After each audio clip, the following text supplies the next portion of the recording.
Wellness by Design, and I'm your host, Andrew Whitfield Cook. Joining us today is Dr. Barrie Tan, a PhD biochemist and chemist, and the discoverer of tocotrienols.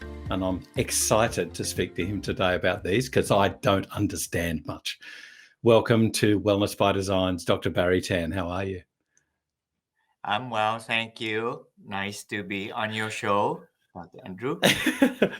Now, I was excited to learn that you are indeed the discoverer of tocotrienols. I thought you were an expert. So can you take us through a little bit of your history up to where you discovered tocotrienols? Because my history of vitamin E was that it was originally extracted from wheat germ. Is that right? Yes, there were a lot of studies at the beginning that were extracted. Wheat germ was because it had the a huge abundant source. Its original discovery of vitamin E itself was from spinach because of two Oh, pediatricians it's not a lot in spinach, but these two pediatricians were studying it in rats to bring the fetus to full term, and that's why vitamin E is a birth vitamin. Most people may or may not know. It may know them as an antioxidant, but not as a birth vitamin. But it became a vitamin because of the ability to bring it to full term. And then also for the beginning, I'm not exactly the person that discovered tocotrienol. Instead, I discovered a pure source of tocotrienol directly from plant, and the plant is called Anato. If I tilt my head a little bit, I'll come back to the same place, so don't get. If I tilt my head for a little bit, you see in the back here, see here, that is yep, from the yep, Annatto. That is from the yep. Annatto plant. I also discovered this special vitamin E from palm and also from rice. So that's my really claim to fame. But tocotrienol was known in 1960s. I was a mere 10-year-old then, but its utility and its abundance in nature was not known until at least 20 to 30 years later, and then another 20 to 30 years later before we now know what tocotrienol vitamin E is even beneficial. Hopefully we will uncover some of these in the interview today. Right, gotcha. Okay. Because in the old days when I knew vitamin E, my history of it was that, the major exponents of it were the Shute brothers, Wilfred and can't remember his brother, cardiologists, and they were basically laughed out of cardiology for suggesting that vitamin E had any beneficial effect in cardiovascular disease. Dr. Lady Salento, an Australian GP, used to also tout its uses, not just for cardiovascular disease, but for many other uses as well. But then it fell into ill favor, and there was quite a few negative trials. There was the chaos study, and it sort of, while seemingly positive, there were certainly its detractors, but there was many others. So it's sort of gone through this whole life cycle. So when Yes. did they know about tocotrienols, and when did they think maybe it's not the tocopherols that are the important part? Okay. Let me see if I can paint a broad paintbrush on the timing. Tocopherol was discovered about 45 years before tocotrienol. So the discovery of tocopherol was 1922 by two pediatricians from UC Berkeley, like that.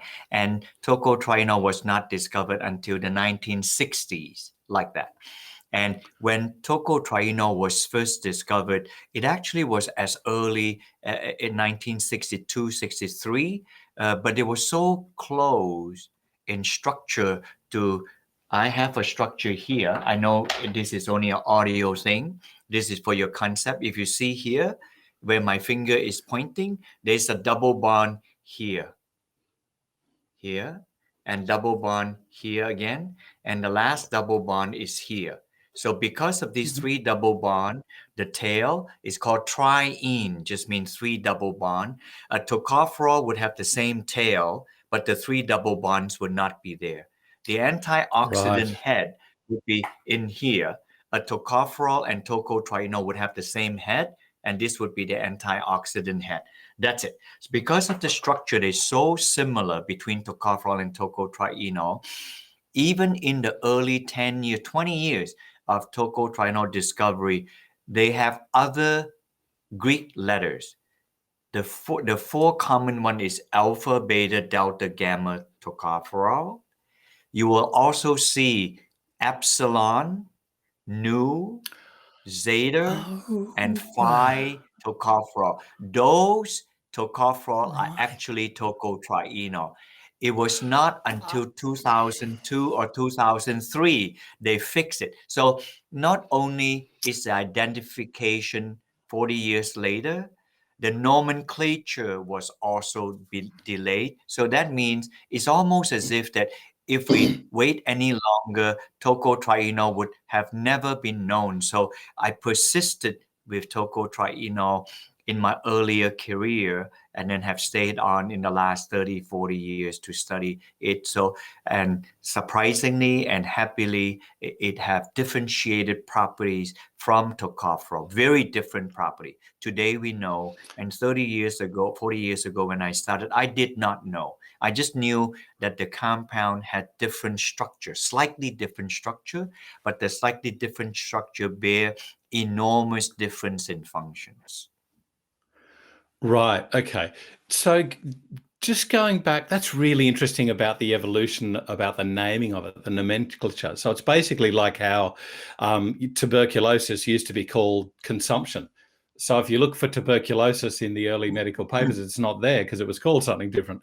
But can you take us through that evolution of vitamin E with the concentration of alpha tocopherol? And whenever there was a negative trial, defendants used to come back and say, "Oh, you used the synthetic form, the DL alpha tocopherol, or you're concentrating on alpha tocopherol, not gamma tocopherol." You know, was there the the tocotrienols hiding in the background doing its work, but we were concentrating on these other molecules because that's all we knew? Not so much hiding in the background. It's just that from the delay in terms of his 40 years after on his discovery and the misnomenclature, that's the timing of the tocotrienol. But for the tocopherol side, it's very simple. About 15 years after the discovery of tocopherol is known to be a very powerful antioxidant. It is known to protect lipids and fats in the plant. It's not a substance for people. It's a substance known in the plant. And they're found in nuts, anything that is rich in oil and fat. So it's known to protect the vegetable oil from going rancid. So it's known as a potent antioxidant for the fat. Now, then since then, people study animal cell line study throughout the 60s and 70s. A lot of study with tocopherol. Forget the tocotrienol for the time being. So when they did those studies, it looked like the more tocopherol they add on to the animal or the cell, the better the protection would be. And somewhere in the 1950s and 60s, you mentioned about the Schutt brothers in Toronto. They begin to give to patient. Apparently, it helped the patient a lot. So now you fast forward a little bit to the 1990s. So there were huge clinical trials that used 400 milligrams. Sometimes they use synthetic vitamin E. And initially they all use synthetic vitamin E. And after another 5-10 years, it didn't quite work. So they changed it to natural vitamin E. And then another 5-10 years passed, and still it didn't work. So if you sum up all the clinical trials from synthetic to natural vitamin E, they were all about alpha tocopherol. And that was You're when right. they found out that at best, it didn't work.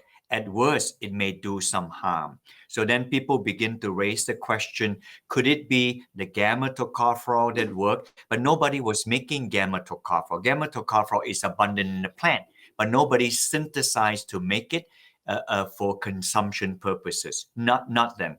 So now, in the middle of all this happening, I show up with others at early 1980s and discovered this from barley, a very a source that nobody cares about, and then from palm oil, and then we decided to do studies on it. So we were actually doing studies on it almost like in the shadow of tocopherol, and it's almost as if in the mid 90s, right when we were finding some interesting findings on tocotrienol, and all these tocopherol studies came crushing down, I thought our days of tocotrienol research is going to crush with the tocopherol. But I persisted. Right. The tocopherol went down. I continued to do research on tocotrienol, and then we found out that it worked on many chronic conditions. The tocotrienol does, but not tocopherol. Gotcha. And I also have to ask about the antioxidant theory, because I've sort of, I waver with the antioxidant theory. So, you know, electron transfer happens. Oxidation is an essential part of life in the electron transfer chain. And then we talk about these antioxidants, but is it more of just a biochemical or an atomic level action that might even happen with Ventolin? But the real action, or the real important thing is, does it help Mrs. Jones's condition? So how much do we concentrate on the antioxidant theory, and how much should we now be really concentrating on endpoints, on not just markers, but actual benefits, human benefits? Yeah. Let me answer the first part on the antioxidant theory. The benefits to a human life, I will touch on that. It's a very insightful question you have. The initial part about the antioxidant work it was very elegant. You have this tocotrienol tocopherol molecule is part of a ring and is able to satisfy itself to capture the free radical of fat that is easily oxidizable. It's very neat, it's very clear chemistry. They did that. And it showed up in fat oxidation. They did it on butter. They stressed the animal and is able to capture the free radical. So it fits the mechanism. And so I, as a young chemist and biochemist in the 1980s, I bought into that. So no shame in doing that. We just bought into that. And then later on, when the clinical trials fail, it's just like a domino, one after another. With alpha tocopherol, they were positing that the alpha tocopherol was be the end game in capturing the free radical. It didn't do that. And when it didn't do that, it raised a lot of doubts in people's mind. Could it be the free radical understanding, the antioxidant thing not working? Or it's just simply not able to bring it to pass in, I call it phenomenon. When it happened to people, it didn't work like that. I think that the free radical and the antioxidant theory hasn't gone away. I think that we were over enthused to say that the antioxidant theory is explaining everything. And so, but it just did not explain everything. So when we conduct clinical trials now, of course, hindsight is 2020, like that, we would do antioxidant study of fat, of lipids that are in the blood, the MDA mevalonaldehyde drop, the antioxidant. I know you gave up some ROM and ROS thing. We sometimes measure that, but we limit it because if you do this, then you are able, then the comments that you can make, Andrew, would be phrase that you say proxy. So words that people use would be a proxy to, predictors, biomarkers, indicators, or even blood enzyme. None of this is necessarily bad. So we decided that when we start to do clinical trials on chronic conditions, right now, of course, we are talking about 20, 30 years after. So I'm not talking it in any boastful manner. It's just that we learn from the past, and I don't want to repeat things that people do and still harping on the antioxidant thing. This is not to say that tocotrienol is not. We have so many studies. If you ask me, I can tell you later how tocotrienol is superior as an antioxidant to tocopherol. There are actually hundreds of studies. They're superior, but I don't want to posture that to you. When we study it, we study chronic condition, people, clinical trial of type 2 diabetes, pre-diabetes, people with fatty liver disease, metabolic syndrome. We study all these. And now we are conducting study on obese men and obese women study, severely under stress. So when we study, let's pick up one, type 2 diabetes. The patient is going to ask, Dr. Tan, does it work or does it not work on my sugar? They are not going to ask, how does it work as an antioxidant? Just don't say anything, yes or no to sugar. They are going like that. And then for the fatty liver people, they're going to say, do I have fibrosis of the liver or not? Is my liver enzyme increasing or not? So we studied that dramatically, and we found that they are still a proxy, but they're closer to the problem organ area. And right now, we are doing a third clinical trial on fatty liver. We already done all the other ones. The third one, we're going to have a CAT scan or MRI on the liver. So those are not giving you proxy. You either see fat deposit or you don't see fat deposit. So we do that, but we still measure C-reactive protein, for example, to measure inflammation. We study mevalonaldehyde for measuring fat, and then we measure oxidized LDL to see if the LDL, to see if it just LDL, which is a potential atherogenic, but oxidized LDL is definitely atherogenic, to see if the oxidized LDL is increased or not. You follow what I mean? So we still do some of those, but they're not our end game anymore.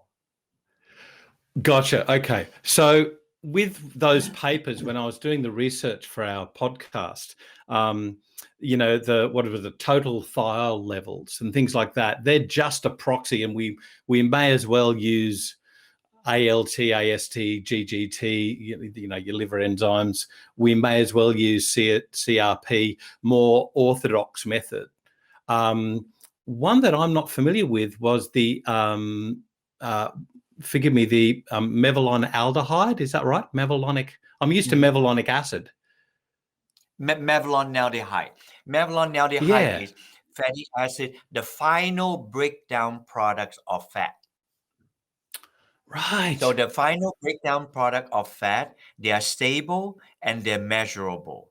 And then there are some intermediate one. It just slipped my mind. It's oxidized. They're kind of like a fatty acid, but they're stable enough that when you measure them, it's reliable. A lipoxide, something like that. We measure that occasionally.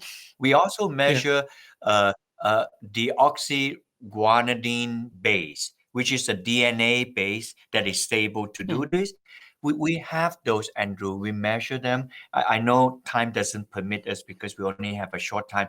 We measure this and they consistently drop. Why? Because tocotrienol is a powerful antioxidant. They're working.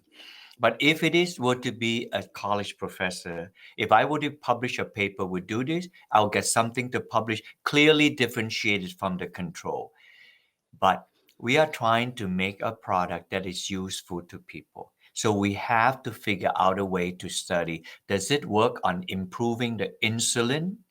Does it work on managing the sugar? Does it work on reducing the triglyceride? Those parameters on pre-diabetes and diabetes. Does it reduce scarring tissues on the liver for fatty liver? those are the things. And then in the current obesity study, we actually going to get biopsies of the adipose tissue because they are obese people. And then we're going to study the leptin and adiponectin.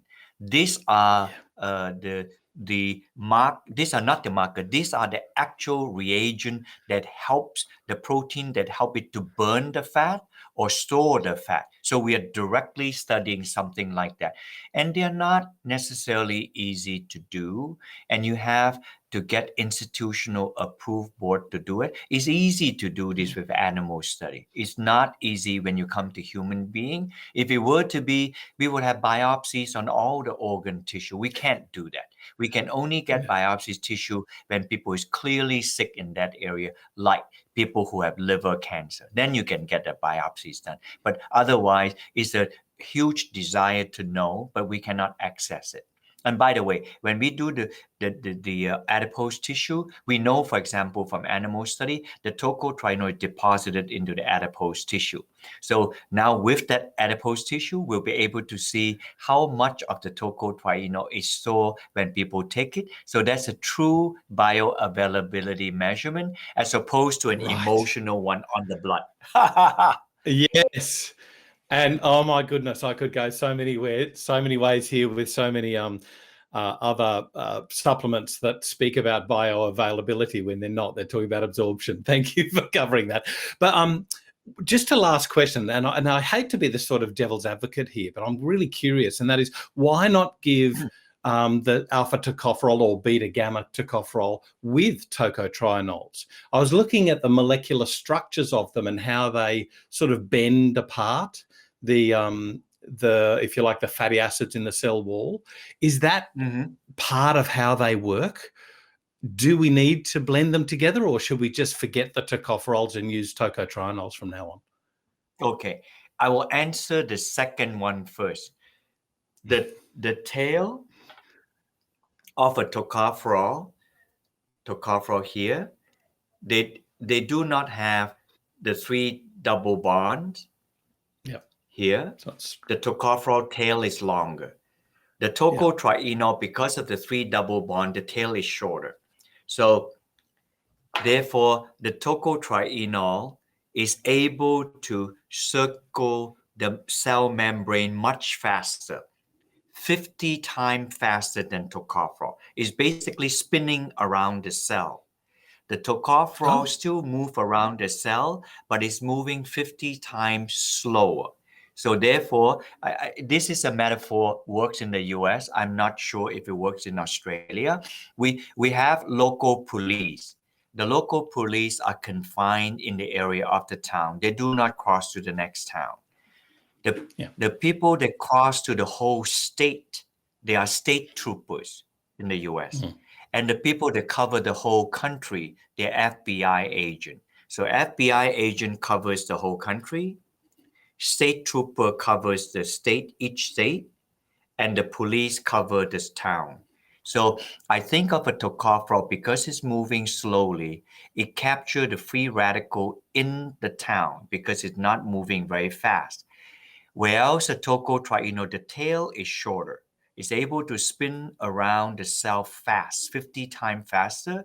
Therefore, is able to capture the free radical of the entire state, essentially covering a much larger surface area. So in that way, that's why it is a more potent antioxidant. Now, let me answer your second question. Do we need tocopherol? We do not need tocopherol only in this sense. Only in the sense that alpha tocopherol blocks or interferes with the function of tocotrienol.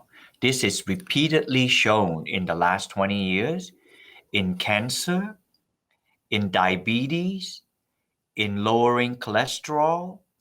And so those are, I just gave you some examples. And also, high amount of alpha tocopherol seems to be negative. Some of them you mentioned on the clinical trial.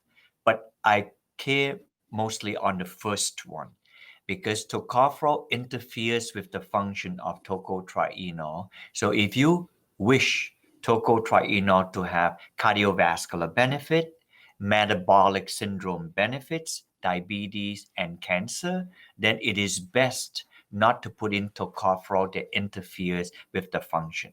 So now I'm sure the audience is wanting to know, why does tocopherol interfere, alpha tocopherol interferes with the function of tocotrienol? There are several mechanisms that people propose. The simplest one it is, of the 4 tocopherols and 4 tocotrienols, only alpha tocopherol has a transport protein, meaning that it has a rite of passage that a protein will hold on to the alpha tocopherol, it goes right in. All the remaining 7 tocopherols and tocotrienol, they will go to what we call passive diffusion, engineering term. A difference in concentration to put over, but alpha tocopherol has a transport protein. It has a rite of passage, just like vitamin D, just like retinol, vitamin A. So alpha tocopherol is the only one. So if you consume food with alpha tocopherol, all the alpha tocopherol will go in without any assistance because of the transport protein. So, okay, so that answers so many questions in itself. But also, what about the different tocotrienols? Do they interfere with each other? Should we be favoring certain ones over others? So far that we have tested, only the alpha tocopherol interferes. But so far it's clearly tested. Alpha tocopherol interferes with the absorption of gamma tocopherol. If you Google, you find lots of studies, 1. And 2, alpha tocopherol interferes with the functions of all the tocotrienol. Of all of them. Okay, so now going on to the tocotrienols, should we be favoring certain tocotrienols over others? Do they have varying actions? Mm-hmm. That's a good question. In the late 1990s, early 2000s, at the time, researchers and scientists were curious. You have 4 tocotrienol, alpha, beta, delta, and gamma. So they compare them individually. And when they did, the rank order of efficacy is delta is more active than gamma, in turn more active than alpha. And beta tocotrienol is almost not active at all for most of the time. So once again, delta is equal to or twice as active as gamma, typically. And then in turn, gamma tocotrienol is about anywhere from 2 to 10 times more active than alpha tocotrienol, with very few exceptions like that.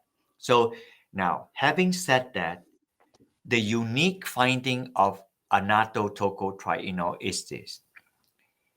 When I first took Anato tocotrienol to analyze, the Anato, if I just move my head, you see here, see the red color thing here, those are keratin. Yep. And keratins are very unstable. I expected that something is protecting the keratin. At the time, I didn't know what it was, and thinking that it's probably a polyphenol. And when I analyzed it using high-pressure liquid chromatograph a while back, long time back, and I was surprised I only saw 2 peaks. And I thought it must be alpha tocopherol somehow because plant makes alpha tocopherol or gamma tocopherol. I found neither alpha tocopherol nor gamma tocopherol. Then I only found delta tocotrienol and gamma tocotrienol. Then I remember that was about the year 2000. Then I thought, wait a minute. Delta tocotrienol in all the other animal studies is the most potent. And gamma tocotrienol is a close second. And now when I analyze it from Annatto tocotrienol, it's got 90% delta and 10% gamma. So it has 90% of the most potent vitamin E and 10% of the second most potent. Then I immediately called my colleague at the time in University of Wisconsin. And I remember Dr. Qureshi said, Barrie, if tocotrienol is ever going to work on human being, your Anato tocotrienol better do. If it doesn't, then all cause for tocotrienol work is useless. So from then on, I committed my life to continue to purify the tocotrienol. So now you fast forward 25 years, we have lots and lots of clinical study, and really grateful to report in everything that we have done clinical trials, it works. This Annatto tocotrienol is supposed to be a drug, but we are not making it a drug. We just do the study and publish it. And so you see that if you go on our website, we cite all the papers that we've been studying, and they're continuing to come. So I'm eternally grateful. And this is something I just stumbled on when I was in South America looking for totally something else in that part of the Amazonia. Remember, Andrew, there are 50 million chemicals on Earth. And I happened to stumble onto a plant that happened to give me two of the most potent things. I'm really grateful. If I can pass this thing on to be of use to other people, that would be such a fantastic way to finish my career. So I'm still working on this. So until the studies come through. So there you have it. Well, you know what? It's one of the things that impressed me about you when I was reading your book, and it was your love of plants. And I remember the story. You were in South America looking at some plant, and there was one Anato plant, and you found that, and you were just drawn to it. And you said something very interesting there as well, which I'll get back to a little bit later. But before we do that, when we're talking about Annatto versus palm, like the palm oil, has huge ethnobotanical issues. What about Annatto? Is it grown ethically? Is it causing the destruction of, virgin forests like we're seeing in Indonesia and things like that? Thank you for asking that question. I don't get asked that question often enough. When you think about palm oil, it is a global vegetable oil, much less expensive than soya oil. And remember, soya oil is already dirt cheap because in the US, we use soya oil as a byproduct of soy protein and corn to feed the animal. So the vegetable oil coming from soy is already cheap. And against that, palm oil is even cheaper than soy oil. So for the part of Southeast Asia, particularly Indonesia and Malaysia, there's huge amount of it. And then you and I read the same thing, deforestation, and then ethnobotanical problem and all this like that. Now, if you stop there for a moment, you flip to Annatto. Annatto is a drop in the bucket because Annatto is grown for the benefit of the color. If you go to your Australian supermarket to buy a hunk of cheese, that beautiful orangey yellow color is Annatto color. If they do not put synthetic color, if it's synthetic color, then it's worse. But if it's normal color, it would be cheese. Sometimes they use that for coloring ice cream, meat to systematize the color, but it's famously used for coloring cheeses like that. So for coloring cheeses, compared to a vegetable oil like palm oil for human consumption, and palm oil is also used as a biodiesel. So that means Annatto usage will pale compared to, is really literally a drop of water in the ocean compared to palm oil. So it almost happens. And also there are no massive Annatto plantation. There's no such thing. There are small sharecropper, subsistence farmer that they sell their Annatto seeds to the processor. The processor process the bixin. We use the remaining of the Anato oil, and then we purify it further to make it. It's almost as if that if it is not, then after they process the Anato color, it will be thrown to waste. So we're actually saving what is not used to get the tocotrienol. So it's hardly disrupting anything in nature. Thank you for answering that. That eases my mind. Barrie, we have to get deeper into the trials that you've done because they're really important. Now, you were talking about liver enzymes and you were talking about diabetes. We've got a huge issue of non-alcoholic fatty liver disease. It's estimated to be 30% of the Australian population, and we're a lot of drinkers. So tell us a little bit about the work that you're doing with non-alcoholic fatty liver disease and indeed other liver diseases, cirrhosis, things like that, but also diabetes. These are very important. Okay, the liver disease thing has a story in and of itself. It was a famed Ohio State University professor, and he was needing to do tocotrienol in head trauma, stroke patient. But the National Institute of Health said that to give him money, which they were going to give him the grant for, he need to give human subjects to know that these tocotrienol is found in different organs in the body without him. So he had to figure out how to do that. And the university happened to say to him that, well, we have a liver failure patient. Remember, he's studying trauma of the brain, but the only patient that they have is end-stage liver failure patient. You probably know where I'm going with this. And then they're not expected to live. So they give them the tocotrienol, and then they would not be expected to live. I don't remember the time. Let's say 3 months after they are normal.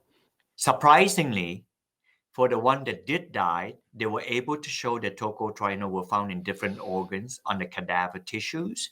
Surprisingly, half or so of the patient didn't die.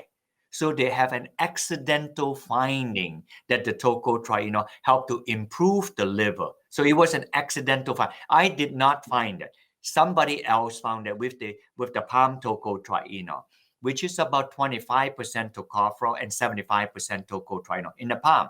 So I surmise that if I gave them Anato tocotrienol that is free of tocopherol, it ought and should work better than palm tocotrienol. That's when my opportunistic entry into this is. So I didn't. So when we started on that, and sure enough, the first study was for 3 months. The liver enzymes dropped. And then we found out that they drop about 10 pounds. Nothing to sneeze at for people who have fatty liver because they're overweight. So we did a 6-month trial. They continue to drop their weight. This is not a weight loss product, but their weight dropped, nothing to sneeze at. And the liver enzymes continue to drop. The C-reactive protein drop. And so we then did liver scarring tissue and the liver, and then liver fibrosis.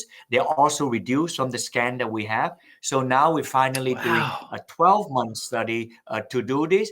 And with the 12-month study, we're going to have a CAT scan or MRI. And with that, I'm done. I'm going to bury the hatchet. I've done everything that I could. Remember, we're not making a drug. We wanted to show this would work. That's on the fatty liver thing. And we did not study people with cirrhosis, but we did do in the you asked me other liver disease. When we did do the study, we excluded people who have hepatitis C, which is a virus cause of a liver condition, which clearly can bring cirrhosis if the liver succumb. And so about 9 to 12 patients were excluded from the study. Unbeknown to me, the investigator gave them tocotrienol. They are not part of the study. They were excluded from the study. And then some years later, they published the work. I said, hey, what's this about? So they told me after the paper was done, and they found that even for people who have hepatitis C, the tocotrienol would still work to reduce the damage on the liver. So if you ask me, what tocotrienol Wow. can do for the liver. It is a liver hepatotonic thing. We did not study. We hope someday we can do a liver cancer study. All the cancer study in Denmark currently are colon, lung, breast, and ovary cancer, but not on liver cancer. So that's on that part. I want to address the second one because you asked me to, on type 2 diabetes. So we gave to people about 250 milligrams, not very high doses. The fatty liver was on 600 milligram. The type 2 diabetes, we studied it for 6 months, which is long enough. The sugar dropped, the insulin sensitivity increased, and then there's a measurement that the American Diabetes Association support is a HOMA-IR that stands for homeostasis. It basically is a measurement of the sugar and the insulin together. So when you map this together, and the HOMA-IR also would drop. So I know the HOMA-IR drop, insulin sensitivity increase, and A1C, which is measurement of sugar over 3 months, also dropped. And the emotional glucose overnight fasting also dropped.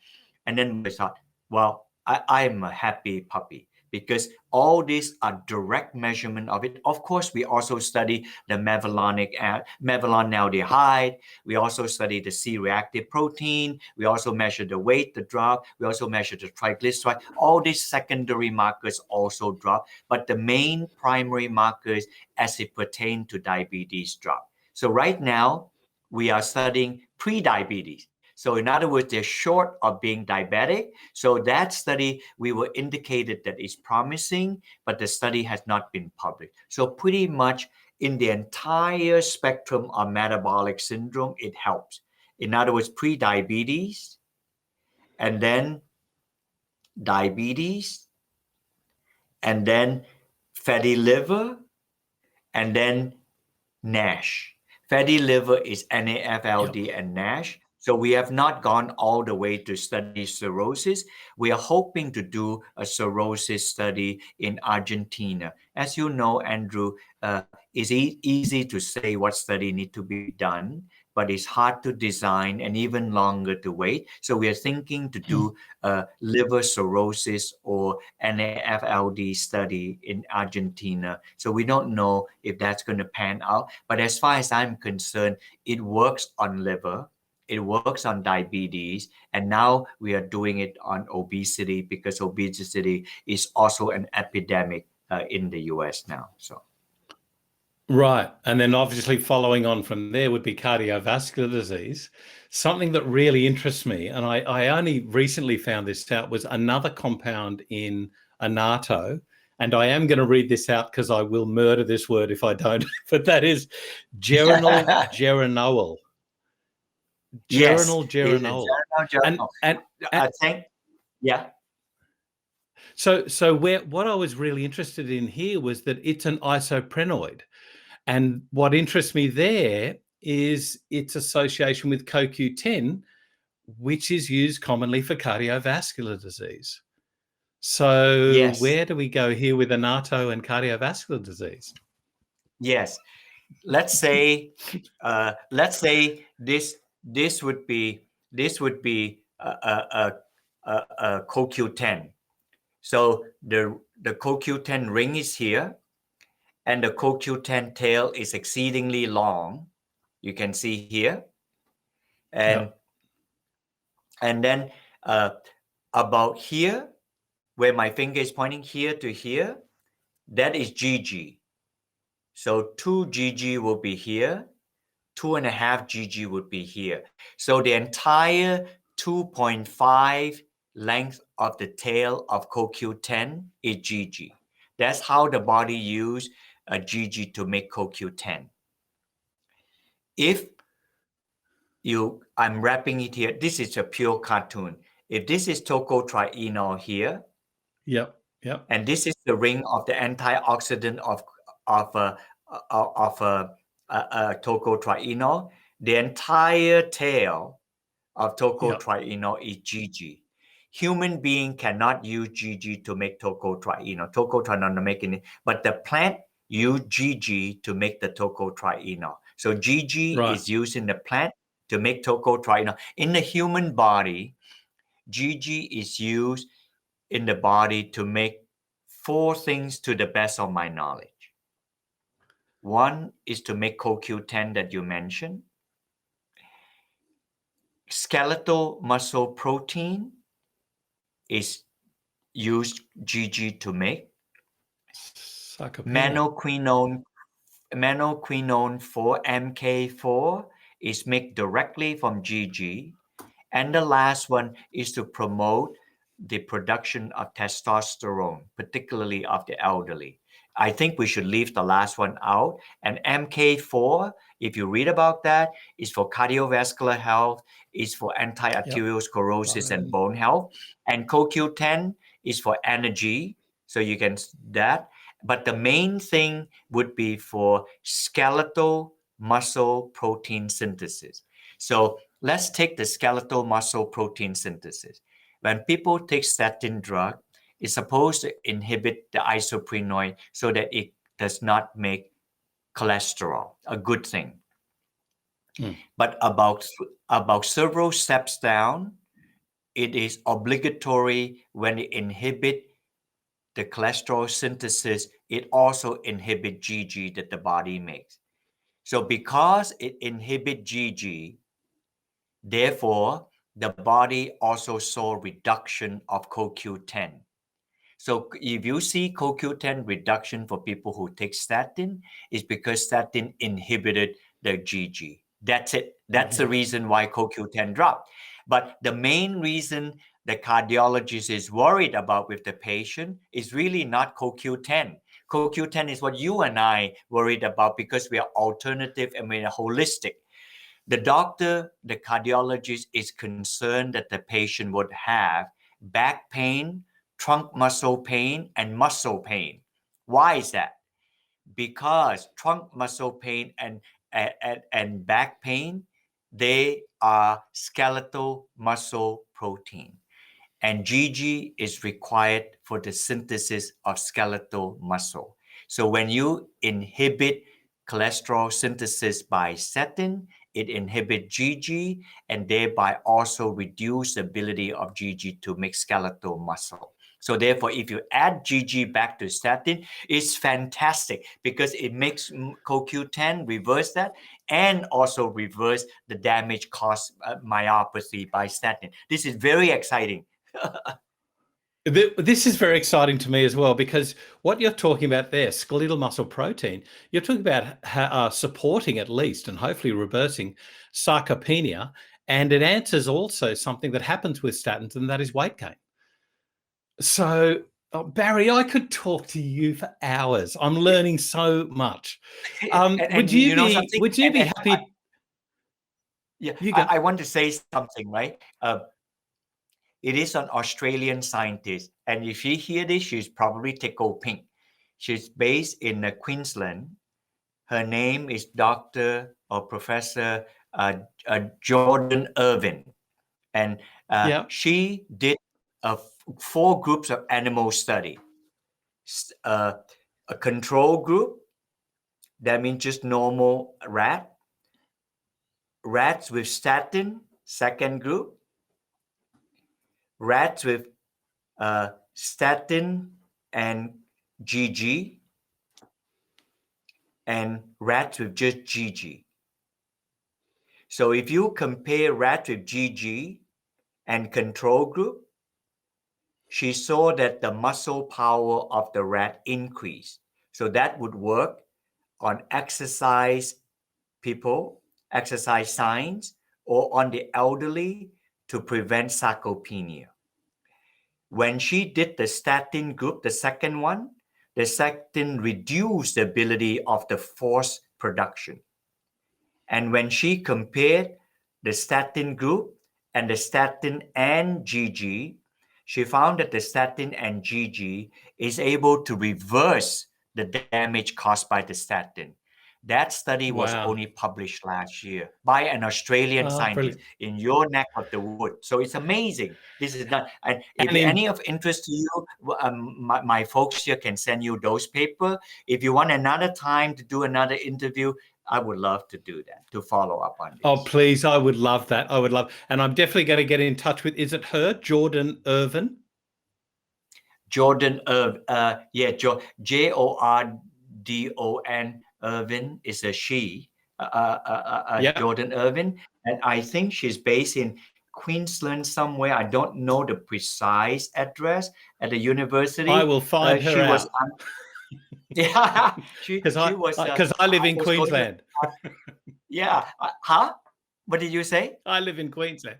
I'm in Queensland. Oh, okay. So you'll be, and we were wanting her to see if she could continue the study with us, but she has moved on to other studies, so she's not. Otherwise, we would love her to continue the study. But we are highly grateful for the seminal work she did, and we are having other people in Texas and elsewhere to continue to follow up on that study and to do some clinical trials on exercise science, on people that take statin, on the elderly population. So more to come. But the tocotrienol, because we did that earlier stage, so we have lots of study on tocotrienol, much less study on GG at this point. Right. Well, I look forward to so many more studies coming out with GG, but also we're going to put up all of the show notes, and I'd love to put up as much research as we can on the tocotrienols, the delta gamma especially. Dr. Barrie Tan, thank you so much for taking me and us through not just vitamin E, but also the benefits of tocotrienols. It's cleared up so many aspects in myself that I was unsure of about vitamin E and its history, and it answers why we need to, bend and just leave tocopherols behind and concentrate on the tocotrienols. But thank you so much for joining us today on Wellness by Designs. Thank you so much. Blessings. And thank you, of course, for joining us today and listening to Barrie Tan. Remember that you can catch up on all the show notes on the Designs for Health website, as well as the other podcasts on your favorite podcast app. Thanks so much for joining us on Wellness by Designs. I'm Andrew Whitfield Cook.